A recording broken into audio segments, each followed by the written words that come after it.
much hungrier are you to get out there and compete again this year, having sat in it for a number of months last season?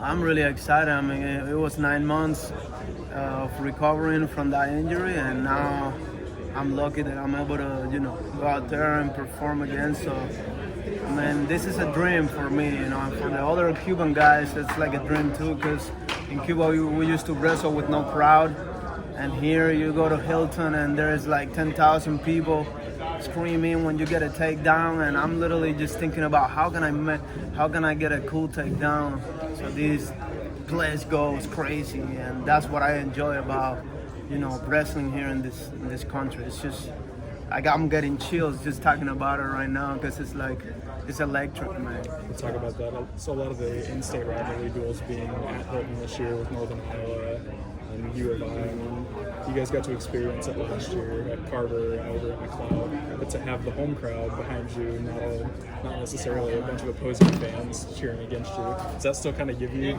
chills? Man, it's just crazy, man. Every time I think about Hilton, not even think about Hilton, every time I drive in front of Hilton, I gotta look at that place and be like, oh man, I can't wait to just get inside of that building and look around and see all these people and just warm up, just enjoy every second of it. It's just beautiful. Do you have a favorite memory inside of Hilton from the time that you've been here?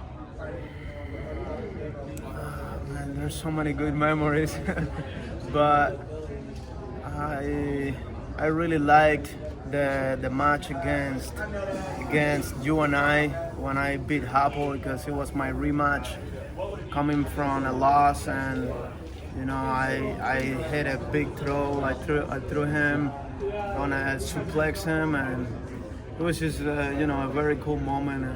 And then afterwards, I remember we did the social, and like the Iowa State fans are special.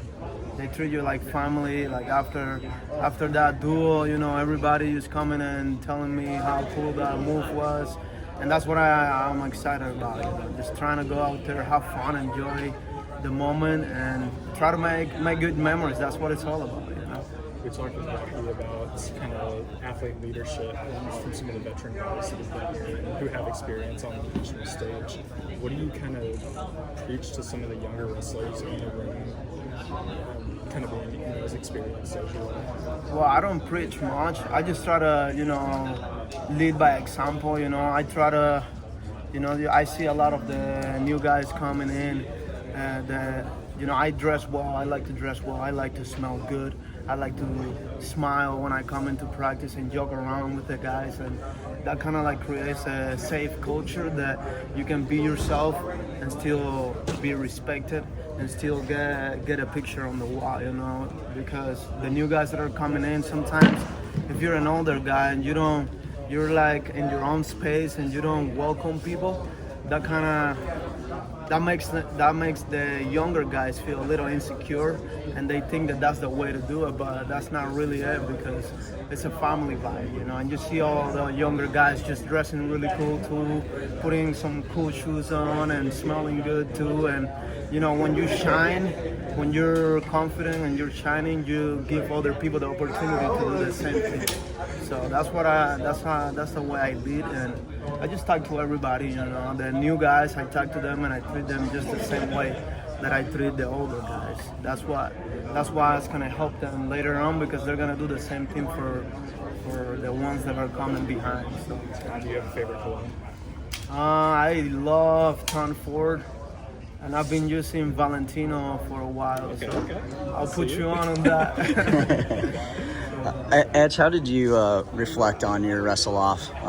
Didn't seem like you're able to get to your normal self. Is that just maybe a change in style, or just how did you feel like you wrestled?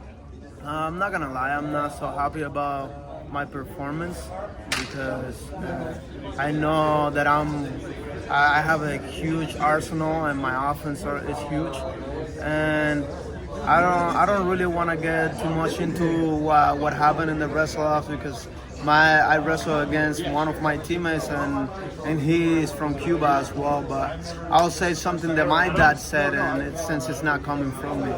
But when I called my dad said, "Man, I almost fell asleep watching your match.